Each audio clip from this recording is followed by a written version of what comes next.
কিছু আজব প্রজাতির প্রাণী আছে। এবার তাদের তো আমি মানুষ বলে সম্বোধন করতে পারলাম না, কারণ মান বা হুঁশ কোনোটাই তাদের মধ্যে থাকে না।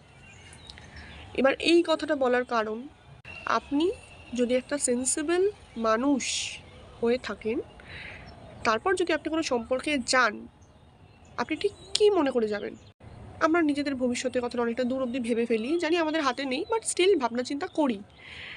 সম্পর্কে থাকাকালীন দুটো মানুষ পুরোপুরি আলাদা ধরনের হয়তো মেন্টালিটি ম্যাচ খাচ্ছে না, বা অনেক প্রবলেমস হতে পারে, তার জন্য একটা সম্পর্ক ভাঙতে পারে। It's it's kind of normal. কিন্তু চিটিং, এটা ঠিক কোন ক্যাটাগরির মধ্যে পড়ে? মানে আপনি একটা সম্পর্কে থাকাকালীন সুস্থ মস্তিষ্কে আরও একাধিক সম্পর্কের মধ্যে আছেন। মানে আপনারা সত্যি এতটাই বেকার?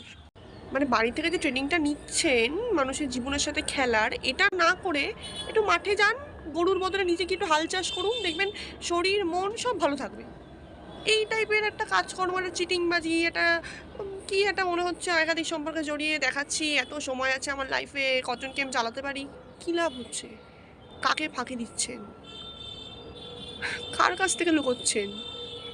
যতজনকেই ফাঁকি দিন, আলটিমেটলি ওপরে তো একজন আছে রে বাবা, তার কাছ থেকে ফাঁকি পেয়ে কত দূর যেতে পারবেন? এটা করে আপনারা নিজেদের কতটা স্মার্ট, ওভার স্মার্ট প্লেয়ার সুন্দর প্রমাণ করেন, যেগুলো কোনটাই হন না লাস্ট পর্যন্ত, কিন্তু আপনারা নিজেদের পারিবারিক শিক্ষাটা খুব ভালো প্রমাণ করতে পারেন যে কত সুন্দর পরিবার থেকে শিক্ষা দিয়েছে আপনাদেরকে। যাই হোক, এটা তো গেল একটা পার্ট। এরপর আসি